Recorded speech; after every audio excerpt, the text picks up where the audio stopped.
Alright, well there she is. She's officially mine now. So I decided to come back down here and take another look at it and assess what I need to do to get this thing moved out of here. Unfortunately, it's iced into the ground right now. So she's pretty buried in there. But I got some good tow hooks. I can't lift the cab up because of this bent bumper right now.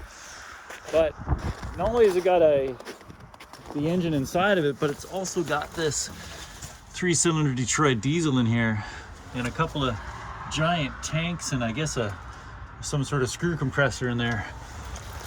So I'm sure it'll be heavy, but whatever's towing it probably won't care. I'm gonna have to remove this box though before I think we can make it roadworthy. And I think that's some sort of massive sand hopper in the back, judging by the sand coming out of it. It looks like it's still anchored to the frame though, so that's good. But I think I'll have to get rid of this box to get ready for transport. So I think she's gonna sit here now until the snow is melted a little bit, or at least to like break it out of the ice. We'll come down, cut the box off of it, and then get ready to bring her home. Looking forward to that day.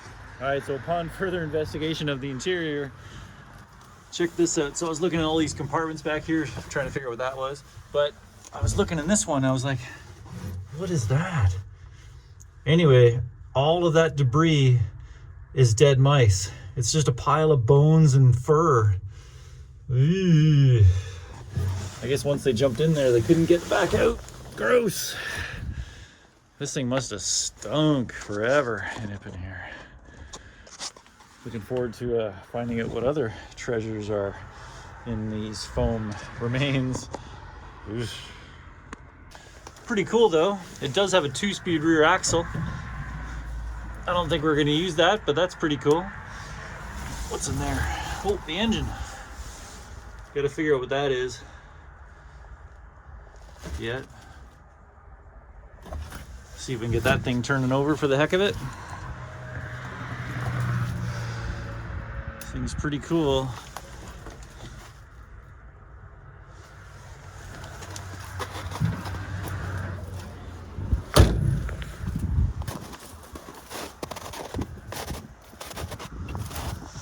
There we are. The Aardvark.